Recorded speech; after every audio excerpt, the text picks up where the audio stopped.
My name is Dr. Misha Mosley, founder and director of the Black Teacher Project, and you're listening to EdUp Accelerated Excellence.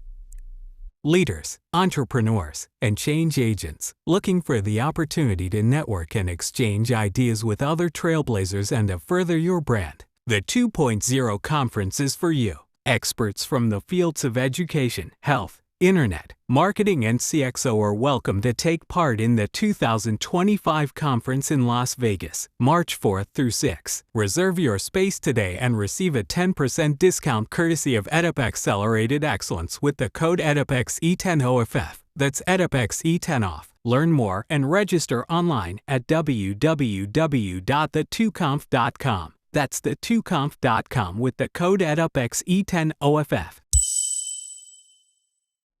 Welcome to EdUp Accelerated Excellence, the podcast for the advancement of educational effectiveness and equity across both traditional and non-traditional learning environments and experiences. And I'm your host, Jacob Easy II, PhD, PMP, here with another guest. So I'm going to have our guest introduce herself. Again, as I've stated in a different episode, I like to have folks vocalize their names and introduce themselves because I think that's so personal, but also very impactful. So, guest, would you please introduce yourself to the EdUp Accelerated Excellence community?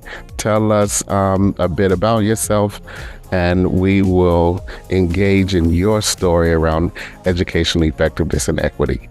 Absolutely. Good morning, and thank you for having me. My name is Evalyn Gleason, and I am the Senior Program Manager for Teach New York, a new initiative launched in March in New York State to diversify and strengthen teacher pathways.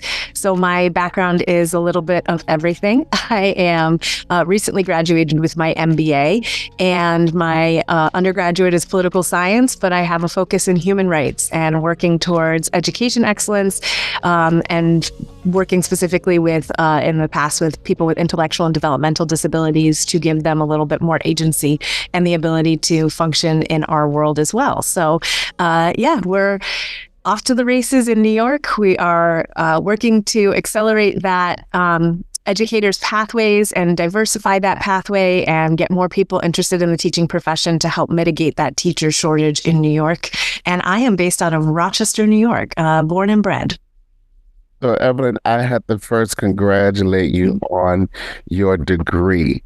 Thank you. MBA. And I once saw a T-shirt, and I don't recall it right now, but it was this really pithy statement around having an MBA is essentially you're the boss of bosses. So I'm going to lean into that today, and we're gonna cultivate or mine some of your expertise in this field around education. So, Teach New York. Mm-hmm. How did that project come to be? Because I'm familiar with Teach.org. Mm-hmm. So Teach.org, I believe, is a national organization. So can you tease out for us Teach.org and Teach New York, and how did Teach New York come to be? Yeah, of course. So Teach.org is kind of that parent national organization. And so out of Teach.org, we have regional programs in a few different regions, New York being one of them. We're also in Connecticut, North Carolina, South Carolina, Colorado, Dallas, San Antonio, and Houston. And we are launching 2 new regions yet to be announced, but we're very excited about those 2 regions. And Teach New York came about because there's a need here. And so when Teach.org goes to different regions, they say, hey, we have these resources. We can build a program around your state and your needs. And New York, the New York State Department of Education, took us up on that. And so we officially launched in March with our robust online resources to help guide potential teachers into their pathway. And since then, we have just been overwhelmed with the amazing response that New York has had. The educator preparation programs, I'll use the term EPP pretty frequently, but that's the term I'm referring to. And they have just been so excited to work with us. We recently launched our school district outreach, which is super exciting. And just the resources that we have available for New York is just really exciting.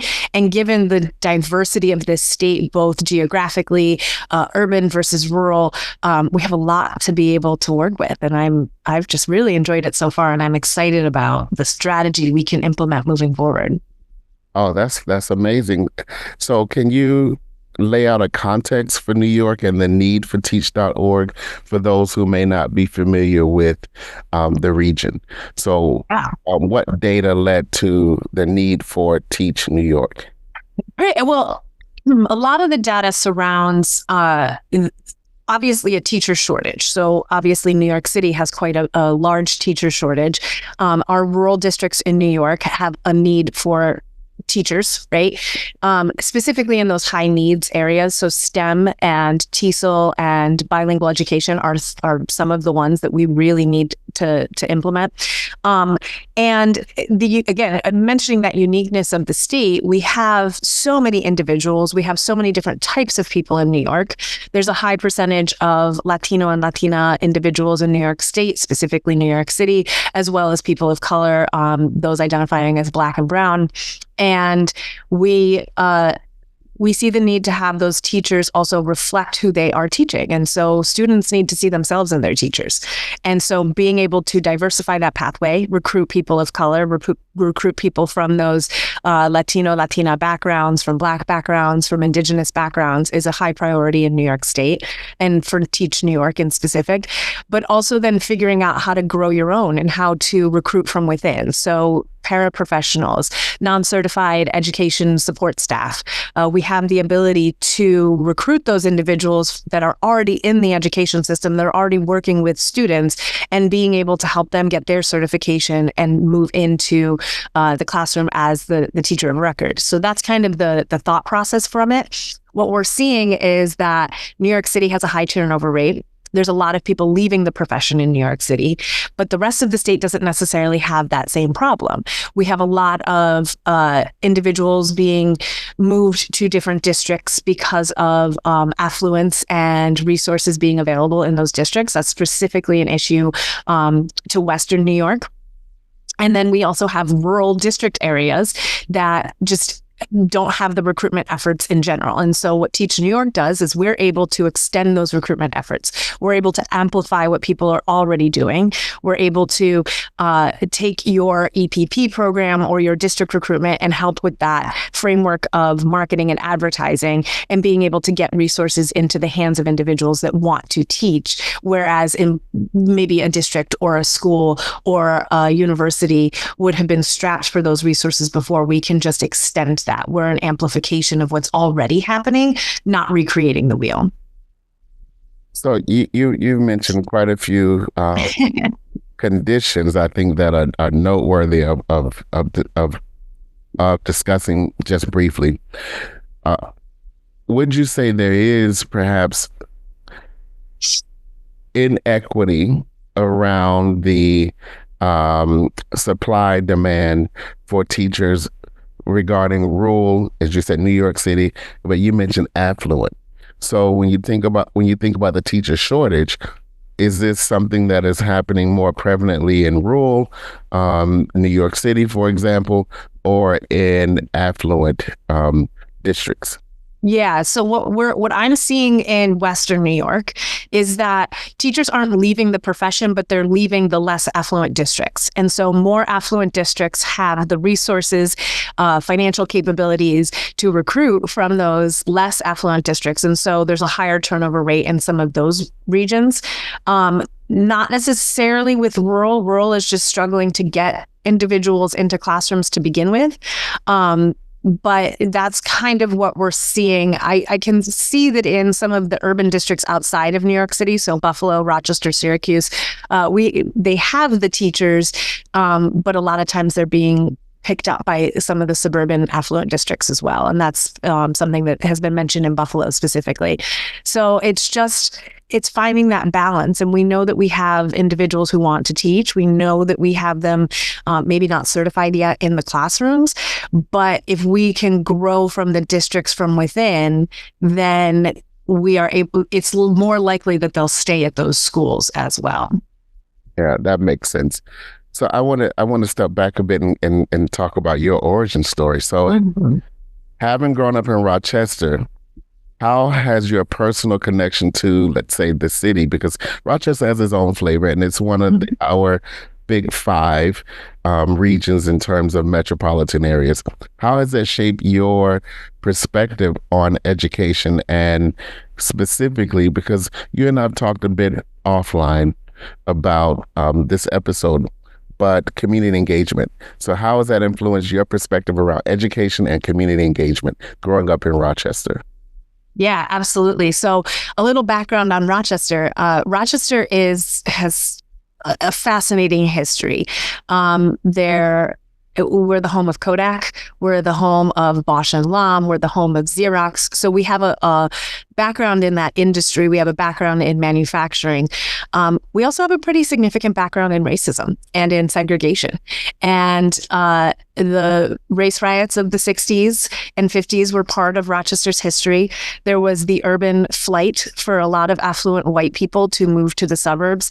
So we have what I like to call, or what I see as, 2 different Rochesters. We do have a Rochester that is booming and affluent, and there is money to be had, and there's a Rochester and there's a Rochester that doesn't reflect that, and there's not a ton of permeation of those 2 different Rochesters. There's not a lot of coming together in that. My parents were both educators and made a very conscious decision to raise me in the city along with my siblings. I went to public schools my entire education, the Rochester City School District, and I credit it so much. My high school experience was some of the most formative years of my life in just the general understanding of people, the world, differences.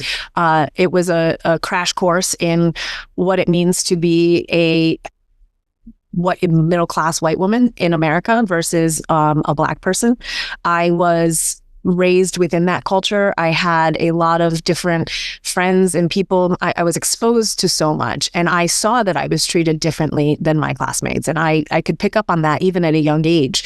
When we traveled as a group, as we traveled as students together, that race was often something that was mentioned by other schools or by competitors. So for the background there, I went to School of the Arts in Rochester, New York. I am a musician by trade because of that. And when we would travel to compete with our band and with our wind ensemble, there were a lot of other schools that loved to throw around the N-word, that loved to, kind of make themselves feel better by demeaning us because of the race of our kids. And, that was something that was very prevalent. It was very noticeable. And I think that was something for me that I, at a young age, even in my young teen years, could see that there was just a very deep inequity, right? There was a very different way of being treated as a white person walking through this world than a Black person, and that the accomplishments of me and my classmates were diminished because of the color of the skin of many of my classmates. And so I started even then recognizing how different it was. Rochester and the surrounding area has some of the biggest wealth disparities between the suburban districts and the city district, and that being mentioned quite frequently in terms of even some of my cousins making the comment of like, are you ever scared to be in the city? And it's like, no, absolutely not. Like, we have so much to offer. When you interact with your community, when you interact with people that are different than you start to see the similarities. And being a part of that community, being a part of my community. My parents raised me being very civically engaged. They raised me in a world and a community that you were to talk to your neighbors, that you helped one another out. Jacob, you and I kind of talked offline about being the streetlight kids, right? And even in the 90s, we were together all the time. You were running around the neighborhood. We were playing games. The moms would hang out on someone's porch. And it was all about the similarities that we had and being able to not even see some of those differences sometimes in order to just be friends and to be neighbors. And so growing up in this environment, I see so strongly how breaking down the barriers of being apart can be so influential in understanding the similarities that we have together, and that, as people of color and as a white person, being able to just see that like we all have the same hopes and dreams. We may not see each other's struggles all the time, but like we need to recognize the humanity in one another, and we need to be able to recognize the community in one another as well. So yeah, my upbringing, my education was so influential because of how much I was exposed to and how we had to be together and we had to work together as a team to accomplish our outcome of creating our music, right? And that was something that was just, we didn't have the opportunity to kind of negate one another's experience. We had to support one another. And so it just really broke down a lot of those barriers and a lot of the things that I think, have come in play now in terms of just othering people. Experts from the fields of education, health, internet, marketing, and CXO are welcome to take part in the 2025 2.0 conference in Las Vegas, March 4th through 6th. Reserve your space today and receive a 10% discount courtesy of EdUp Accelerated Excellence with the code EdUpXE10OFF. That's EdUpXE10OFF. Learn more and register online at www.the2conf.com. That's the2conf.com with the code EdUpXE10OFF. You 2 points. When I listen, I think it gives me clarity on a lot of issues. So you mentioned this idea of, are you afraid to be in the city? But I'm underscoring the word fear. Mm-hmm. And so I think a lot of that fear of otherness comes from a lack of engagement. Mm-hmm. So as you mentioned, sense of community and engaging and understanding your similarities helps to dispel some of those fears that you might have. Not to say that, there aren't things in the world that we should not be afraid of. Right. But I think when it comes to human dignity, a lot of the tensions we have could be born out of a fear and a lack of engagement and deep understanding of one another.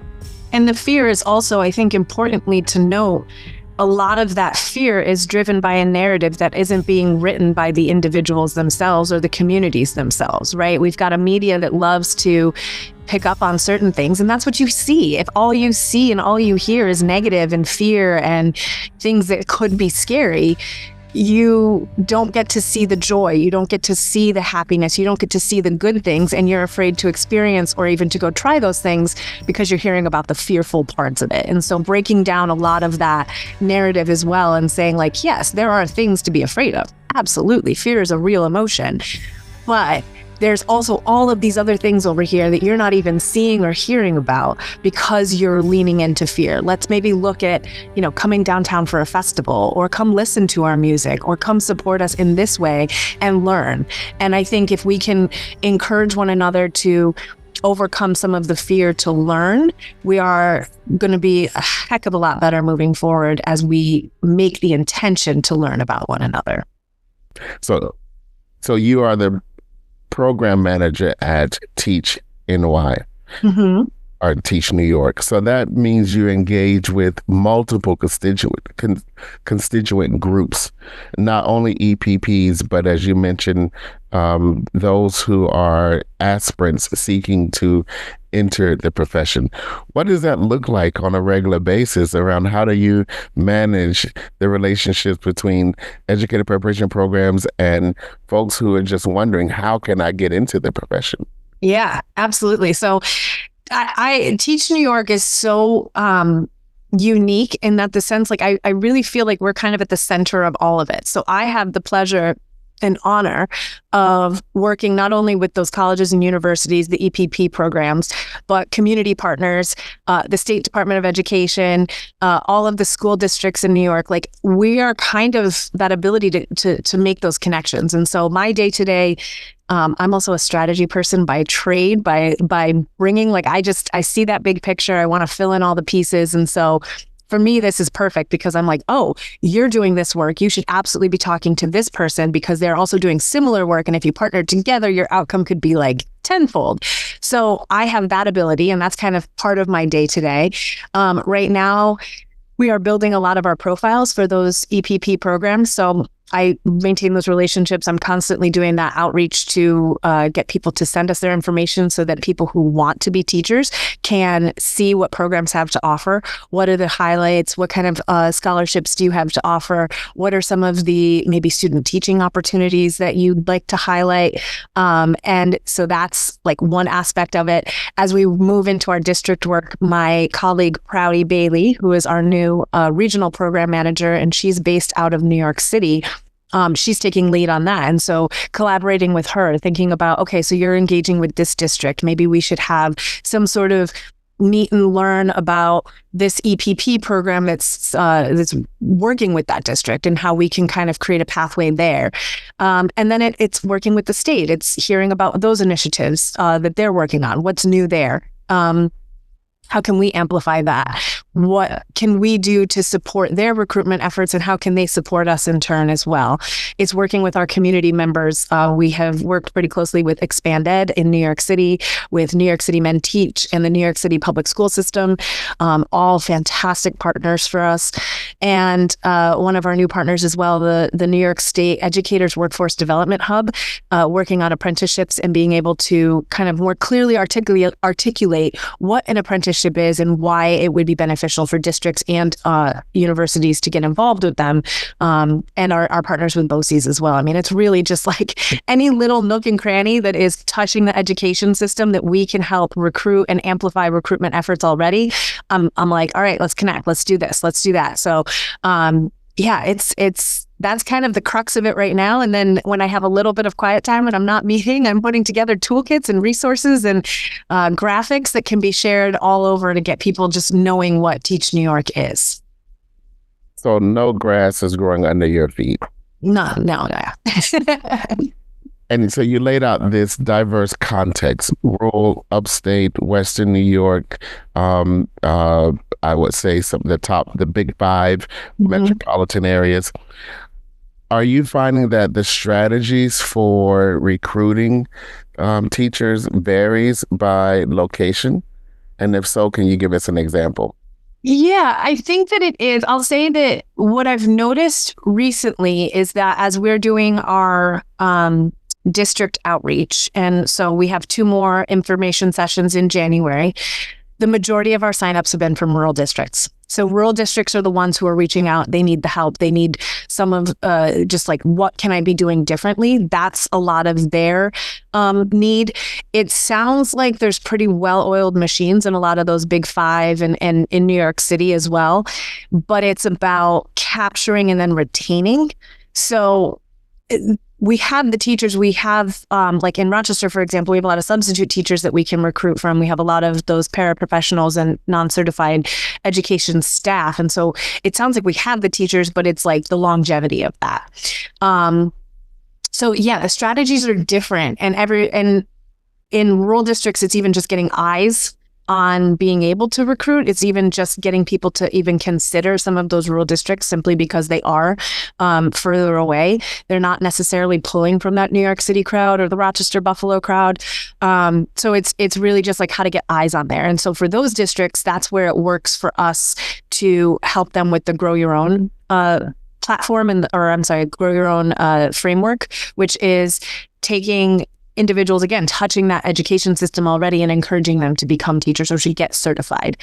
And then in some of those urban districts like Rochester, Buffalo, Syracuse, it's about, okay, like recruiting from student populations as well, so that you're creating a longevity, a long-term strategy of teachers coming up the pipeline as well. So among the individuals who are seeking to enter the profession and actually sign up on your platform, what are you finding to be perhaps the major question or concern that individuals seeking to enter the profession might have? Yeah. The unique thing for New York versus some of our other regions is the number of out-of-state candidates or individuals that we have who maybe already have a teaching certification elsewhere or, whatever, and they want to be a teacher in New York. And because of our system, it's directing them to some of the Office of Teacher Initiatives resources to get their certification taken a look at, see if it is considered a certification for New York, get it evaluated. So that's been a lot of, I have had a lot of that so far. We have had a lot of individuals who started on some education and need to figure out what their steps are to transfer credits or what that looks like. So it's a very interesting dichotomy of individuals. And, with New York requiring a master's degree, it's another barrier for many to becoming that fully certified teacher. And so it's taking a look at pathways. It's a lot of people questioning, like, can I teach while I'm doing school? How do I learn while I earn? And that's where some of those apprenticeships and residency programs come into play as well. So that's been kind of the crux of it. A lot of out-of-state questions has been like what stands out the most to me so far. Oh, that's really interesting, because, we live in this little cradle or hub where New York, Connecticut, New Jersey. Are you seeing individuals crossing borders from border states, or are many of these individuals seeking to migrate to New York from other parts of the world or the U.S.? Yeah, it's a lot of migration. So we have, I've had individuals contacting me from Kentucky, Tennessee, Oklahoma, Texas, a few from Puerto Rico. So I think, again, New York, having New York City, everybody wants to go to New York City at some point or another, right? And I think that, New York City the public school system has done a very effective job at their marketing as well. And so there are people seeing this and wanting to come to New York and teach, and come to New York City and teach. And it's that Big Apple dream. And not necessarily from neighboring states, which was what I thought was going to happen. And it's been a lot of migration and a lot of people coming from, down south or Midwest. And like I said, Puerto Rico has actually been one that's come up a number of times. And just for clarification, the master's degree is not required for initial entry into the profession in the state of New York, but it is one that is required to maintain one certification. So you can get an initial certification from your bachelor's, and within 5 years of teaching, you need to get your master's. So that's kind of how we do it. And you can also, if you decide to change a career, get your initial certification through a master's as well. So if you got your bachelor's in, say, math or in engineering, and you decide later that you want to become a teacher, you can get that certification through a master's and do two birds with one stone. So what has success looked like in just this short period of time of Teach New York being operable in the state? So what are you finding? What is the success story so far? Yeah. Oh, that's a good one. I feel like there's a couple different pillars of success. The first for New York is our extraordinary partnership with NYSED. Just being able to rely on them. They have been huge champions for us.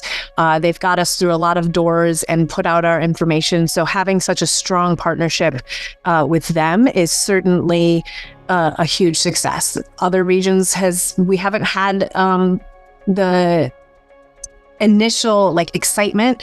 There's been support, obviously, but for an organization like NYSED, for a branch of the New York State government like that to be so into our work and such a champion of our work, that's a huge success. We're so grateful to our partners, and specifically to Courtney Graham in the recruitment office at NYSED, who has just been such a champion for us. I would say a second one is we set a target goal of having 10,000 subscribers in our first year.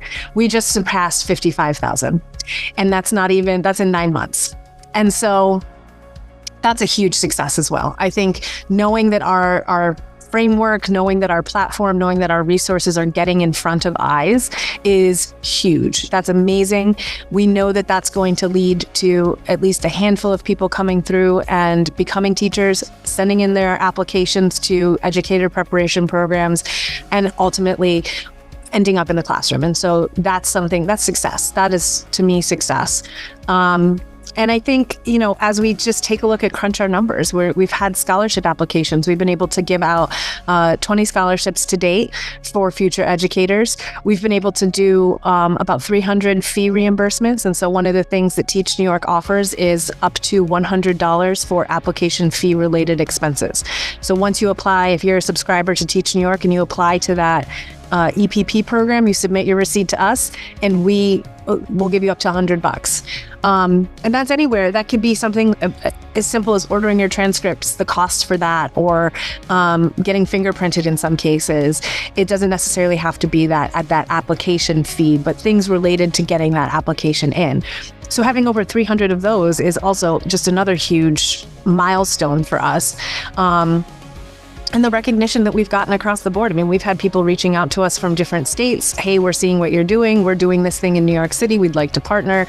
The positive and welcoming response that we have gotten in New York, both from, again, that NYSED partnership, but from EPPs, from districts, everybody wants to talk to us. And my first few weeks were a real whirlwind because everybody was emailing and calling and, wanting to be part of it.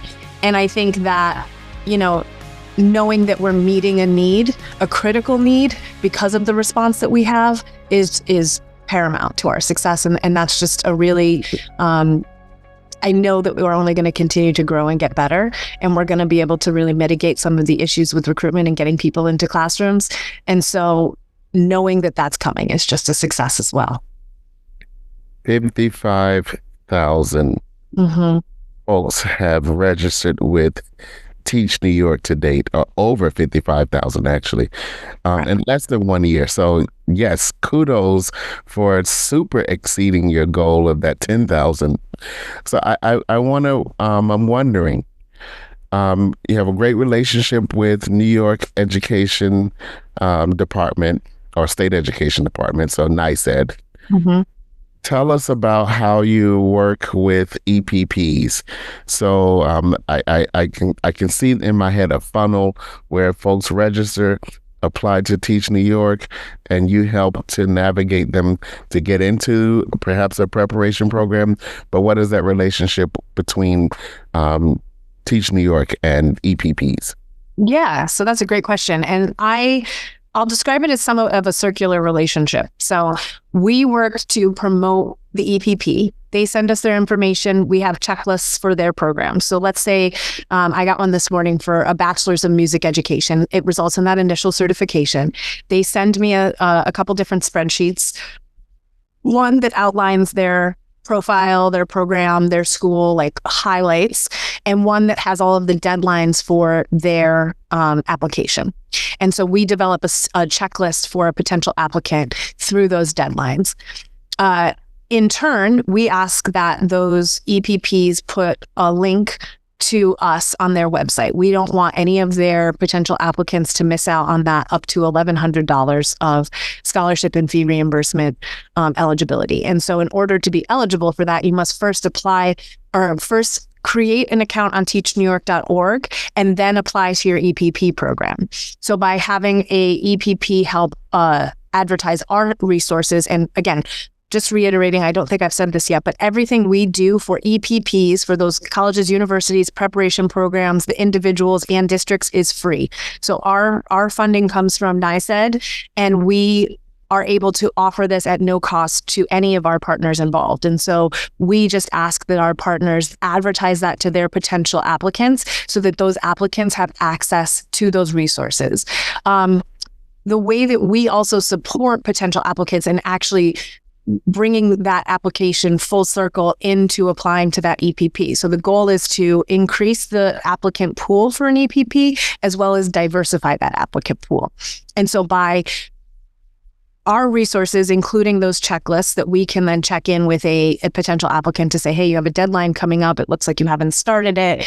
Do you need extra support? We offer coaching group coaching once a month and one-on-one coaching. So that high-level overview for group coaching of what it means to become certified, the different types of pathways to do so. And then if you're really interested and just need a little bit more help, that one-on-one coaching, being able to get involved with a current classroom educator in New York State. We have 8 of them. They range from Western New York all the way down to New York City up to North Country. So someone for everybody.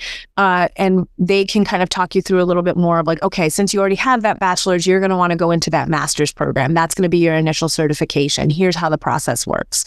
And then we also, again, I mentioned that scholarship and fee reimbursements, those checklists, we have guides about certification. So it's really, as I like to describe it, it's a safety net for those individuals that maybe wouldn't have applied or fallen through the cracks at some point or another.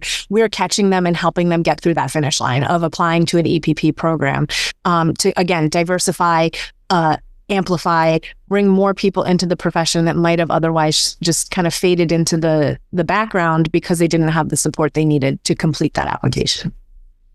And if an EPP were interested in connecting with Teach New York, how does the EPP get involved? Yeah, great question. There are the best way is to just email me directly, and Jacob, I'll give you my email address to put in the show notes here. But that is Gleason, so E as an elephant, GLEASON @teachny.org. And you can just send me an email directly. I'll get you the resources that you need, and we'll get you a profile on our page so that potential applicants and potential teachers can take a look at what you have to offer and what sets you apart from other programs. And that's at no cost to EPPs. No cost. Funded by New York State Education Department. Mm-hmm. So what would be, looking forward, what would be what's on the wish list for Teach New York? So what would you like to, how would you like to expand, or what would you like to do next based on what you've learned working with so many different contexts, different constituent groups, meaning partners, the state and EPPs, and an individual seeking to enter the profession. So what would you like to add on? Oh boy. How much time do we have? I have a lot of ideas and things. Teach New York's mission is to increase applicants to EPP programs. So our goal is to support those applicants. I'd like to get every EPP program in New York State on our website with a full profile so that we know what resources are available to those wanting to become educators. I'd like to work directly with as many districts as possible. New York State has over 700 districts. So being able to recruit from those districts, being able to work with the districts that need some more of that grow your own framework, working with my colleague Proudy to really get that off and running. I'd love to have regional working relationships with all of the districts and the EPPs in those regions. Again, like keeping people in the home communities and knowing that where they come from and being able to support the futures of the children in those districts moving forward, I think is incredibly important. In a perfect world too, I start to see that teacher shortage number go down in New York State. I really would love to start seeing some of our work reflected down the line, and that's going to take a little bit of time. It doesn't happen overnight. New York just completed what is technically our first year, which was that foundation building. So as we enter year 2, I'd love to, we're going to be collecting that data, and I want to see that data reflect our work. I want to see the data reflect more people of color applying to EPP programs. I want to see our data reflect that EPP programs are in fact getting increased application numbers and diversified applicants into their pools as they build those teacher preparation programs in New York. I should mention that of those over 55,000 subscribers, over 50% of them also identify as people of color. So I know that we're doing the right work right now. I know that we're getting to the right people, and I want to just see that number increase. Again, in a perfect world, we're creating some really awesome pathways regionally and statewide to recruit future educators. I cherish our relationship with the New York City Public Schools and with their fellowship and New York City Men Teach programs. Those programs are just so important in recruiting the future teachers of New York State and the future teachers of America, particularly Black men of color, particularly people of color, Latino and Latina teachers. They need to reflect our student body population. And as we continue to grow, being able to do that in those regions that have those numbers and reflect it in our teachers, I see the future and I know that it's going to work. It's just going to take some time. Wonderful vision, and we can feel your passion about this work. So we really appreciate that. I'm going to shift gears just a bit, and I want to ask you a really tough question. Okay. So that question is, what 1 to 3 factors do you think are contributing to the teacher shortage? Yeah. I think what I know and what I suspect are two different things. The data shows that the barriers to becoming a teacher, the research that we've done as Teach.org and Teach New York, is access, equity, and financial. And so we know that the financial barriers to getting into an EPP and doing your coursework and all of that, we know that that is a barrier. The perception barriers too. We know that those are a big part of it. Am I going to be a good teacher? Can I even teach? Is this something I really want to do? Those are some of the big ones, that access, that equity, those perception barriers, the self-doubt, the financial barriers. And so I think, what our goal and our aim is to break down those perception barriers. That's part of having the coaches. For us is to speak to those future educators and really help them see themselves in the classroom. They get to talk to someone who's in the classroom, who maybe looks like them, who maybe has a similar background, who, maybe also doubted themselves at one point, and to talk with them and say, listen, this is what it looks like every day to be in the classroom. This is what my day-to-day looks like. This is what I love about teaching. This is what I don't love about teaching. And I'm, give it to you straight. This is some of those opportunities. Our scholarships and fee reimbursements are meant to ease some of that financial burden. Certainly it is, not going to fix it.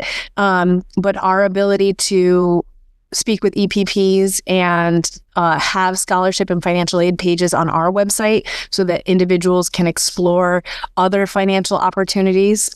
Certainly part of our framework, being able to even work with those residency and apprenticeship programs too. Maybe that's a better option for some people to learn while you earn. And I think lastly, that access, right?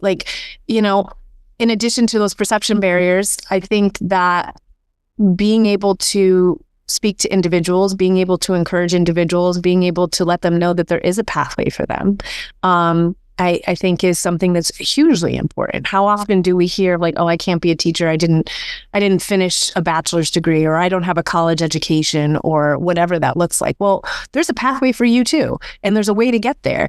And our resources are meant to help you figure out, if you really want to be a teacher, let's get you there. Let's get you in the classroom. Let's get you certified. And here's how we can do it. And that's really, I think, some of the biggest, things as we move forward is breaking down those 3 pillars of success for someone to become a teacher. So what I'm hearing is that of those pillars, none of them are insurmountable, and Teach New York is doing the work. Not a single one of them is insurmountable. You may need a little extra support, and that's what we're here for. And I again, I'm using this word appreciate, because I don't think I've heard of the perception issue couched in that question of, can I be a good teacher? So it really speaks to sort of nurturing the individual and developing the individual. Mm-hmm. Often we think about sort of larger societal perceptions of, oh, if you can't do, you teach, which is a really negative. Mm-hmm. Because I think really good teachers make teaching look easy. So folks believe that everyone can be a teacher. And everyone has gone through education, whether you've had a good experience or bad experiences. Probably many of us have had both. Mm-hmm. That has colored a perception of what we think about the profession. So thank you for that idea of focusing in on the individual and perhaps the future educator, and perhaps how they're perceiving their likelihood to enter the profession. So I want to know, how can the EdUp Accelerated Excellence community engage with the work of Teach New York? Yeah. Great question. There's several different ways. If you are part of a school district, no matter what your role is, get in contact with us. We would love to work with you in order to help your recruitment efforts. If you're part of an educator preparation program or a university, again, get in touch. Just help us to help you. We are not trying to step on any toes. We are not trying to recreate any wheels. Many of you already have great recruitment models in place. Help us amplify it. Let us just, get it out to another audience and increase who you're even reaching. And to just continue spreading the word about what we're doing. Our goal, again, is to reduce the teacher shortage in New York specifically. And we want to do that by, again, diversifying and strengthening those pathways. So any way that we can make those collaborative connections, those ways that we can work together. If you're a community organization, reach out. We want to reach all of the constituents that you are serving and support those that would like to go into the teaching profession. That is the goal. That's what we're doing. And we're going to be here. We're going to keep doing it until there's no need. We'd love to put ourselves out of business, but that's not going to happen tomorrow. So help us to get our resources out there. Help us to recruit future teachers.